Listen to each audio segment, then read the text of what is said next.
We'll do it the old school way. All right, are we up to number 8? Pretty sure. Like number Maybe 7 or number 8. 7 or number 8. I think we're in that range.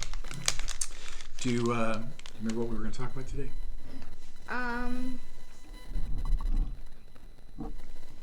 Pretty sure like rule number 1 or something. Rule number 1. We're going to start talking about the rules. Ultimately, that's where this all kind of started. Do you remember how the concept of the rules came about? No. We were on our way to Disney World in Florida on the plane. And we just kind of started talking. And I kind of said, back in those days, we were kind of dealing with some very specific things because I think you were upset about something. And it was kind of like... I forget what I was upset about. Yeah. And so we talked about rule number 1 being let it go.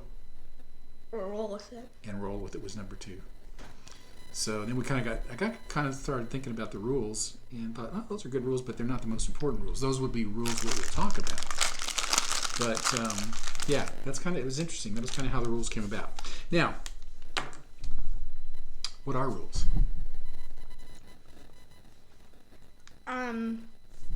Things you have to follow, or more to be exact, things you should follow? Yeah, I think that's a good definition of rules. So what I want to propose is that although we're calling them rules, I'm not sure that they're necessarily rules like that. I would call them guidelines. So what are guidelines, do you think? Well, things you have, like basically like advice. Mm-hmm. I agree.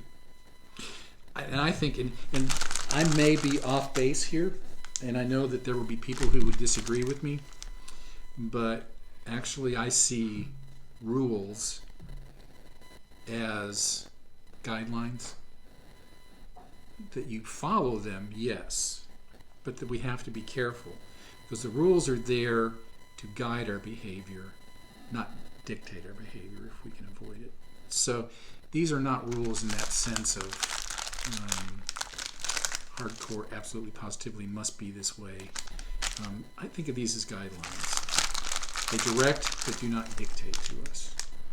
So I would say they're maxims. That's a word we've talked about before. And maxims, remember what a maxim is? Kind of like a motto. Kind of like a motto. I would say it's a short statement expressing a truth or concept or ethic value. And a motto I think of as perhaps being a little longer, but I would say maxims and mottos are very similar. And these are going to be maxims because they're going to be short. Like today, I have rule number 1 that I've started on a list that's going to be our list of rules. Love God. So that's kind of a maxim because it's just 2 words. Now, it took us 3 minutes to even say the first I told you we're going to have to do 2. All right, let's see. Why love God? That's a hard question, I think. Any ideas? Because he created by the best drink ever. Yeah, he did create that. Or at least the raw materials that somebody put together to create it. I struggled with this as I began to think about why I love God. And part of where I started with it was Jesus said it, and he said it's the greatest commandment. It's the greatest idea. So then I thought, well, it's kind of hard to love somebody that commands you to love them. So why would I want to love God? What would encourage me to love God? Any ideas there?